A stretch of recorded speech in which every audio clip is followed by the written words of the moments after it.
In this episode of TechSpose, we're going to be taking a look at the podcast of Nick Wright. It's called What's Right with Nick Wright. If you're not familiar with who he is, he's an online media personality. He talks a lot about sports, and he has his own podcast as well. So we're going to dive into his personal podcast setup, and we can take a lot away from the visuals of this podcast. So let's dive into his setup. Now, we'll talk tech first, and then we'll get into the visual elements because that's really what I want to focus on. But if we get started with the visual and just looking at the camera quality itself, pretty standard camera quality. I don't believe it's 4K, but it is clean. It's got a nice clean. It's not blurry. It's not a basic webcam with bad lighting in a room. So we actually have a decent visual quality where we can see him. Don't take that for granted. As we look at the lighting here, we don't have a lot going on with the lighting. Now, Nick Wright has already built a brand for himself, so don't take any of these things as criticism. These are more the fact that if we want to, as people that don't have these large audience, want to make our broadcast stand out, these are some things I would recommend. So if we take a look at the background here, we can see it's just definitely a lot of just dark space. This is where we could bring in some lighting. We could bring in some extra RGB lights. We could bring in a lamp in the background, just something else to break up that boring color and have it pop a little bit better. Now, speaking of the background, since we're on that topic, we do have some things back there, but they're very small. They almost look out of place. Definitely utilizing that side wall here with a plant or a lamp, like I suggested earlier, would definitely bring some more visual appeal to the background. Even in this large space over here, just nothing there. So there could be some tweaks made to that presentation in the background. We do have some other things back here, a championship poster banner. He is a Chiefs fan. We do have some logos back here from Boost. Obviously, it looks like a sponsor for his particular podcast. And then here on the microphone flag, we have the Boost Mobile as well. So has some sponsorship stuff going on there, which we'll get to here in a second. Taking a look at some of the other technical aspects of this, he is using a Shure SM7B microphone. This is one of the most popular microphones being used in podcasts right now. Shure Microphones has been providing microphones in the marketplace for 100 years. So what I like about doing these episodes is people that are taking this seriously are using good audio. You cannot compromise on the audio, even if the lighting isn't the best or the camera quality isn't the top notch.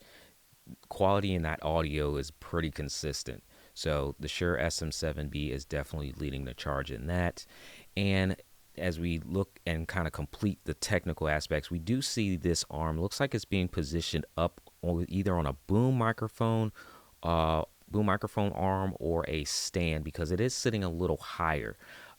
These microphones, you actually want to kind of talk over them and not under them. So if we look at his mouth placement here in conjunction to where the microphone is, would actually definitely recommend this microphone to be positioned down here in this area versus up here at the top. Now, you can adjust the microphone levels to bring in more of that richness and that sound.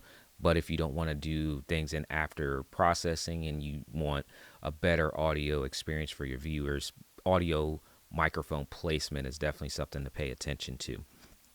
Now that we got some of the technicals out the way, and I'll link to these things in the description of this video along with this actual video so that you can go and check it out for yourself if you're interested. I definitely want to take some time to look at the on-screen visuals because these are really, really good in my opinion. And these are things that you can do for yourself. Now, Nick may have a producer running this behind the scenes, but if you don't have a producer, you can actually still pull this off, okay? Using the right software allows you to create these graphics. And one of the softwares I like to use is the Ecamm software, where you can make your own custom layouts and designs and really have a lot of freedom in how the visual looks. If we take a look here on this left-hand side first of all, look at this. This looks really good. This is someone that knows what he's doing. Being on TV, he is used to a run of show, right? So we can see the topics that he's going to be talking about. Obviously, we see his personal logo here at the top, which I should have started with there. But we can see each individual topic that he's going to be talking about during the show, right? So we have a good format of if we have to leave and come back, we won't miss that part of his show. What's really interesting to me though is he also has this countdown timer here. So each segment has a time slot dedicated to it. Definitely someone that has worked in media and knows how to do this, right? Now, visually, you can create this pretty easily because these are just essentially pictures, video elements. So you have a countdown timer, that's an element. You have text, that's an element. You have the graphic, that's an element. And you can just stack these on top of each other, okay? So if we kind of scroll ahead here and pay attention to the countdown timer, we see that it is counting down in real time as he's talking. So I really like that. Even on the right hand side here, he's utilizing all of this space. So now that that wall is essentially covered up, if we look over here on the right hand side, we have the ads and the sponsorship logos. So it has a few over there. They're nice and transparent, so they're not, eye popping out at the screen, just taking up all the focus away from actually him. So that's really nice there. We see the lower third come in just now at the bottom of the screen here. That's really nice. So like and subscribe to our channel, just pops in.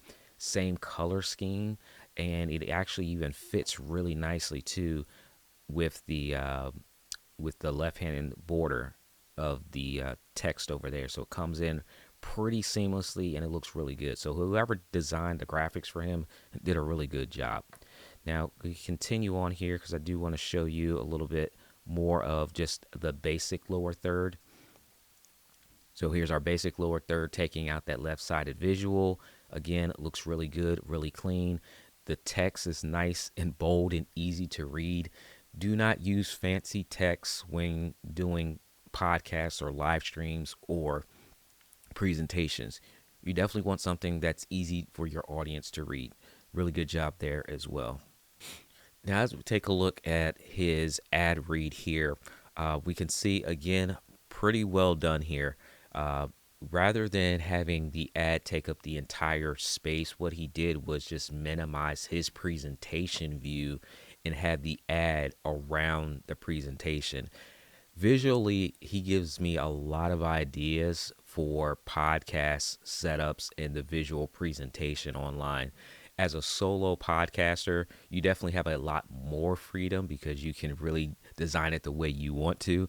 But even if you're doing a multi-person setup, you could still do this type of podcast design element, right? You just need someone that stays focused on the actual run of show, but really nicely created. Again, text is very easy to read.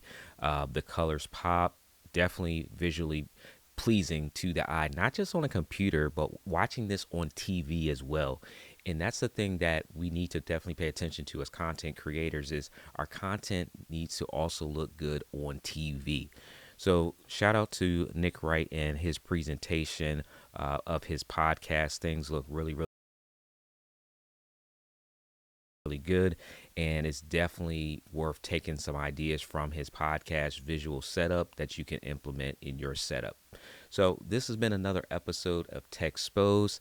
Let me know in the comments section, who should I Techspose next, where we take a look at their tech, their equipment, microphones, cameras, lights, and see what suggestions we can make, and maybe even pull away some ideas as well. I look forward to seeing you in the next episode.